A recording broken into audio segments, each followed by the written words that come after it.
你高温天你让他们怎么办呢？宿舍里又没有热的不装空调，对不对？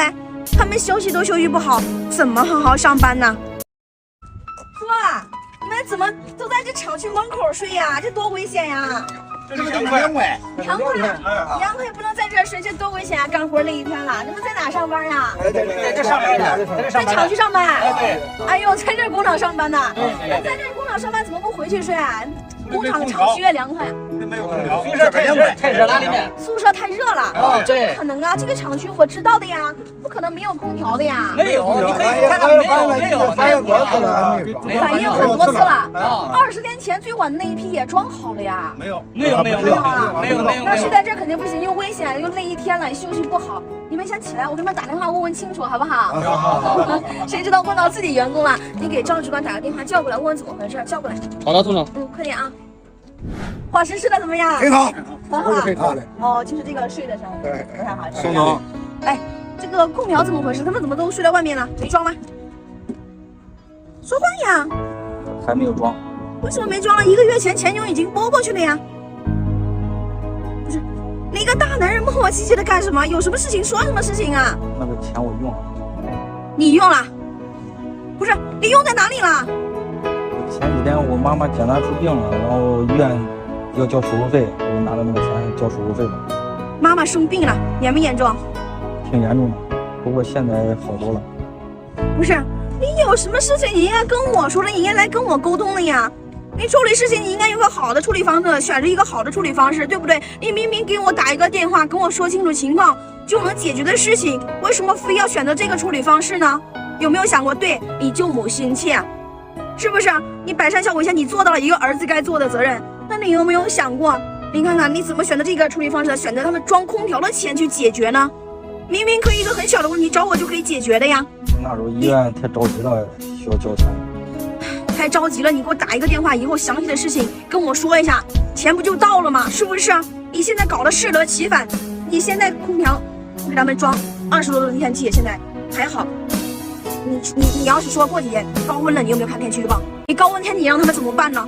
宿舍里又没有热的不装空调，对不对？他们休息都休息不好，怎么好好上班呢？你本来很好处理的一件事情，你看看这又有水又有这个那个的，你让他们睡在这里，非要这样选择这个处理方式，而且你又不是不知道，我们厂有厂里的厂区规定，对不对？挪用公款自己私用的话，不仅要开除，还要面对法律责任，你是不知道了？我知道，宋总，我知道我做错了，但是惩罚我都认，该怎么处罚怎么处罚。有错就认，对，这是一个男人该干的事儿，应该向你学习。但是公司是有公司规章制度的，对不对？你舅母接儿子的角色没错，但是选择了处理方式，这很不对，知不知道？另外，你也知道的，你这个孝顺，应该我们所有人都去学习了，但是选择用错了方式，知不知道？你也知道的。如果按照公司的正常流程，你知不知道什么处罚？开除，承担责任，这些后果你怎么去负责？是不是？行了，你也说了，有错就要认，不可能说不处罚你了啊！我希望这次呢，你也小惩大戒，回家停职1个月，刚好回去照顾母亲。知不知道哪里做错了？下次不要这样了啊！有什么事情跟我打电话解决啊！不能让这些叔叔你看辛苦一天睡在这种有水有泥的地方。听了说，你们也都原谅他，毕竟呢，咱都是有母亲的人，对不对？咱也能理解母亲生病了，咱肯定先想着给妈妈看病，对不对？百善孝为先嘛，是不是？咱可能每个人都会这样说，只是选择用错了方式，是不是？刚好也发现这个空调的问题没装了，这样你看热得满头大汗的说，你这样现在联系安装的师傅，今天加班喊过来所有的师傅加班也要给我搞完，我监督今天。好的，宋总，谢谢您的班长。走，我监督完工他们，一定今天晚上在夜晚也给你们装起来，走。开什么空调？电视你们每天都是干嘛去了？不开，开太热跟我有啥关系啊？不服是吧？什么意思？吵啥呢？在这儿？你咋来了，姐？什么意思？吵啥呢？不睡觉，大晚上不睡觉。俺们这开空调了。开空调1个月前就开了，现在都30多度了，不用你们提醒也会开的，早就开了。不可能啊，都是同一天的，怎么可能人家开了你们不开呢？对，那个买烟，买烟也能开。现在天。规定就是买烟才能开空调。对，俺现在呢没把工资呢，咱们给他买的，现在天那热，俺那。谁给的规定？没有接，主要现在天不那么热，给咱们工厂不是省点电吗？天气不那么热，30多度叫不热，给工厂通电。你觉得我们这么大的工厂运转，需要你克扣他们的工疗费来运转吗？需不需要？不需要。你给他们设定这个规定是干嘛的？没有这样的目的。姐干嘛姐？这是你抽的烟，这我自己买的。我问你谁买的了吗？此地无银三百两，我只给你一次机会，哪里来的？宿舍里给我买。别的宿舍里给你买的。我问你，就是因为别的宿舍给你买这个烟了，所以你不给他们这间宿舍开是吗？是还是不是？就一包烟而已，姐。就一包烟而已，你觉得我是因为一包烟跟你生气吗？我问你，是你这件事情特别的恶劣，是你本质上出了问题，人品有问题，知不知道？我给你宿管这个位置是干什么吃的？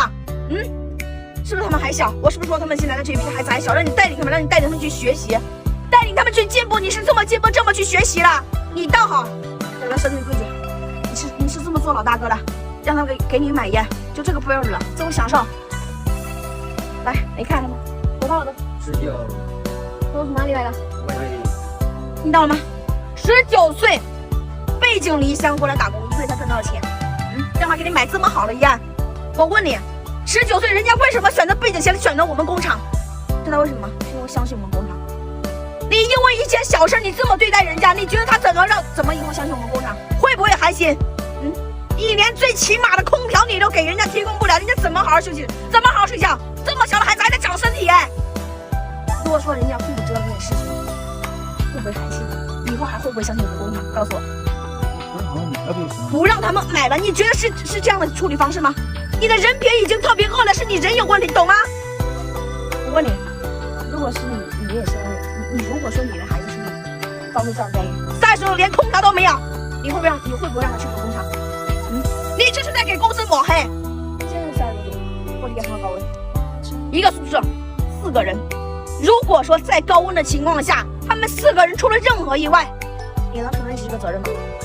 你别说你承担不起这个责任，我都承担不起这个责任。我们怎么想？你进来，这么小的孩子，才19岁，大把的年纪，大把的机会，我别生气，还给我说一件小事，19岁的年龄，你这么对待人家孩子了，你是这么欺诈他们的，他们父母选择我们工厂相信我们，你是这么抹黑我的。我每次在大会上讲的，重复的是你们常规对手。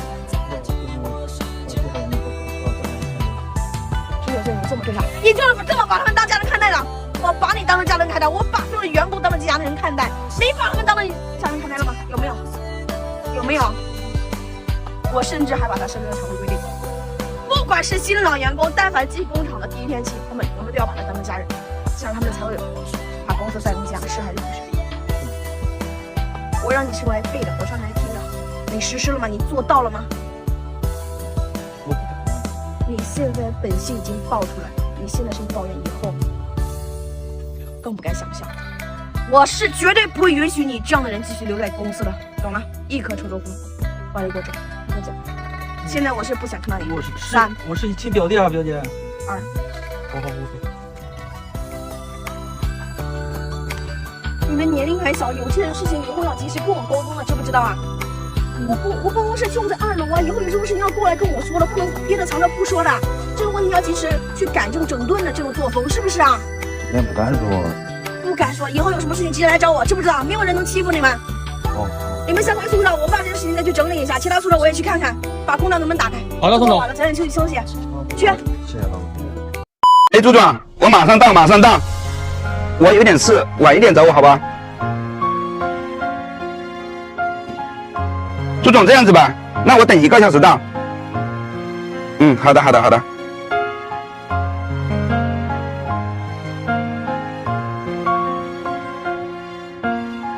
2000块，1个月2000块。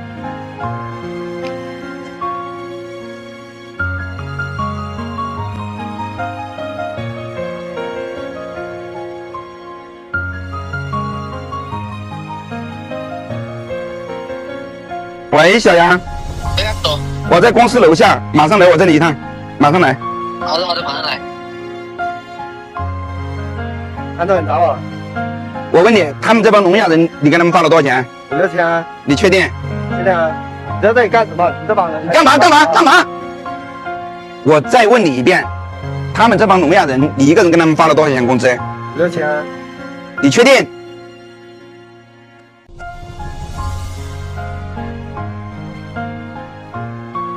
这是什么？这是什么？他妈的，一天天的，一个月干个驻场1万多块钱还不够吗？啊，还不够吗？你想干嘛？想干嘛？啊？你连这种弱势群体的钱你要吃吗？啊？你怎么想的啊？你怎么想的？你的良心被狗吃了吗？啊？被狗吃了吗？啊？你怎么想的？怎么想的？问你，我错了，你错了，你马上把这个钱补回给他们，知道吧？是不是其他人也扣了？其他人也扣了，对不对？不够你吃的吗？啊？不够你吃的吗？你还要每个人去扣3000块？啊？不够你吃的吗？啊？够不够？那你还吃？啊？你还吃？我看你这个驻场也别干了，你马上带他们去，把他吐出来，立刻马上去呀！哎，来，这样子，你马上领着他们去，把这个工资挨个的发掉。我晚上会去办公室，看着你把他们的工资一个一个的给我处理掉，知道吧？晚上你如果处理不好，不但你这个驻场不用干了，我不把你送进去蹲着，知道没有？连这种弱势群体的钱你也黑，欺骗聋哑人是要负法律责任的，知道吧？还在这里干嘛？滚，快点滚！不仅是残疾人，我们现实社会中有很多底层务工人员也属于弱势群体。我祝愿天下所有的不良管理、不良老板倒大霉、踩大坑、亏大钱